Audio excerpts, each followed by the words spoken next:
this is your boss mom VA and I create videos about work from home tips, freelancing lifestyle, and make money online tips. So if you're interested with this kind of topic, just keep on watching.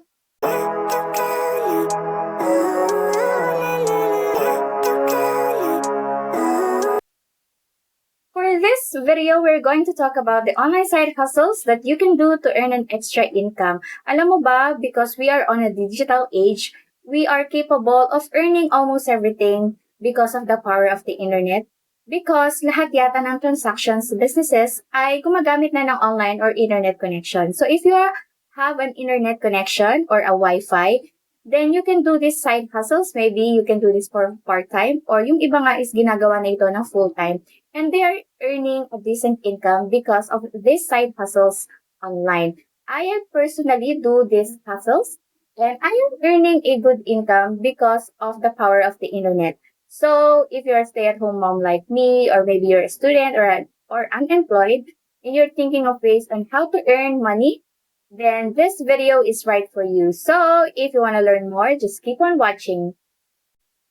Okay, so the number one on my list and my favorite is freelancing. Did you know that you can earn or make money online through freelancing? So freelancing is basically you're self-employed or you're an individual contractor. You're providing services to clients. Ito yung pwede ka maging isang virtual assistant, data entry specialist, content writer, content creator, video editor, website designing, social media manager. So, these are freelancing services na pwede mong i-offer sa mga clients worldwide. So, usually mga foreign clients ang naghahanap ng mga freelancers and they will pay you for the services that you offer. I myself is an example of a freelance virtual assistant and I offer services to clients. So, I help them with admin support, email customer service, Shopify or e-commerce support. So those are the services that I offer to clients. So for 4 years now, I've been doing this and I am earning a decent income because of this hustle. And in fact, this is not just a side hustle for me, and this is already my full-time hustle now that I do. So I'm a freelance virtual assistant and I earn because I offer virtual assistant services to clients. So if you want to learn more about virtual assistant, I already have a series of videos no. Marami na akong video tutorial about it.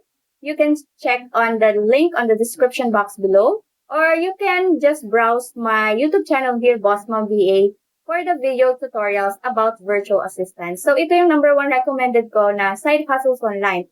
So for as long as you have an internet connection and a working laptop, you can do this online business, which is freelancing business. Next on our list is online tutoring. Did you know that you can make money online by becoming an online tutor? So basically, magtuturo ka ng English sa mga students. So if you're capable of speaking in English and teaching, you love teaching especially to kids or adults na nangangailangan lang ng assistance for them to learn English language, then this side hustle is definitely right for you. So maraming mga websites na nangangailangan ng mga online ESL tutors. And isa dyan yung rarejob.com and yung isa naman is 51 Talk Philippines. So they are hiring and you can earn an income because of this. Meron silang part-time and meron ding full-time for as long as you have the internet connection and you are capable of teaching students to learn basic English or up to advanced English, then this is a good opportunity for you to earn money while online. Next hustle that you can earn money online is through dropshipping. So dropshipping is basically a business model to where you create an online store but you don't have the inventory or stocks or products on hand. Rather, you have a tie-up na supplier na sila mismo yung mag-ship ng products for you. All you need to do is to set up your store. You can use Shopify to build up your store and then pag may customer na nag-order doon sa online store mo na yon, is that yung ka-tie-up mo na supplier, sila na yung mag-ship ng products for you. So less hassle for you kasi hindi mo na kailangan ng warehouse, ng tao, inventory to do that. Because meron kang ka-tie-up na dropshippers or dropshipping suppliers and they will be the one to do that for you. So if you love e-commerce, you love selling, maybe you have an experience in online selling, then this business model and online business is the one for you. And actually, I have clients na ito yung kanilang industry, which is dropshipping. So I help them with order management and any admin tasks that I can do and customer support. And I would say that dropshipping business is one of the uh, business that is booming right now, especially that we are in the e-commerce world or the digital age. Everything can be ordered online. So just find a good and winning products online. You can use Google and any other product research tool that you can use. And then maghanap ka ng main supplier. Usually, kinukuha nila yung supplier nila sa AliExpress. So from China siya. And then they're going to ship your items through your direct customers. So all you need to do is to focus on your online store and then focus on the marketing aspects. You can do Facebook ads or Google ads. So it is really up to you. But for the inventory, products, warehouse, manpower na mag-ship ng items, if hindi mo na siya, iisipin because yung supplier na nakatie up mo ang gagawa nun for you. So this online business is definitely a good one if you are good in marketing the business and also if you can find a really trendy and a really profitable product mo, yun talagang in demand na product na binibili ng mga tao these days.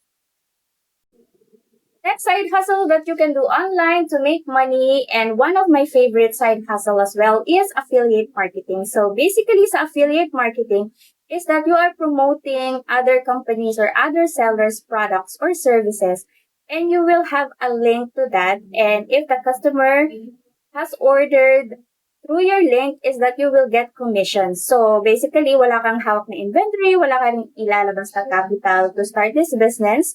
All you need to do is to promote the products or services na ino-offer ng seller or nung company. And meron kang unique na link for that. And if the customer nag-order sila gamit yung link mo na yun or yung affiliate link mo na yun, is that you can earn commission. So, ang top 2 na marirecommend ko sa inyo na affiliate marketing na yon is yung ClickBank, which is foreign siya na affiliate marketing. And basically, they can also cater to Philippines. And you will sell iba't ibang products now from companies abroad. So, you will get an affiliate link and then you will just promote it. Pwede mo siyang i-promote sa social media, through blog, through YouTube. Pwede ka rin gumamit ng mga paid ads for you to market those products. And pag may bumili na customers, gamit yung link mo is that magkakaroon ka kagad ng commissions through ClickBank. And then, the next one naman is yung trending ngayon is yung TikTok affiliate marketing. So, I personally do the TikTok affiliate marketing. And the basic requirements is you need to have at least 1,000 followers and at least you are 18 years old and above to be an affiliate marketer. So, all you need to do is to create contents via TikTok and then also meron ka rin TikTok affiliate link, and if yung customer is pinindot yung link mo na yon, you will get commissions then from TikTok. So, yung commission sa TikTok is naglalaro ng 10% to 50%. So, maraming TikTokers ngayon ang kumikita ng malaki, even 6 digits because of TikTok affiliate marketing. And if mahilig ka naman sa social media, especially TikTok, and you are quite creative no, to do contents, no? Pwede ka na rin naman mag-grab lang ng mga photos from the sellers, and then you will just edit it through CapCut. Then you can do, or you can earn an income because of that. So, affiliate marketing is the in-demand side hustles right now, and even students are doing it. So, kung sa'yo, try mo na siya dahil magkakaroon kang side income.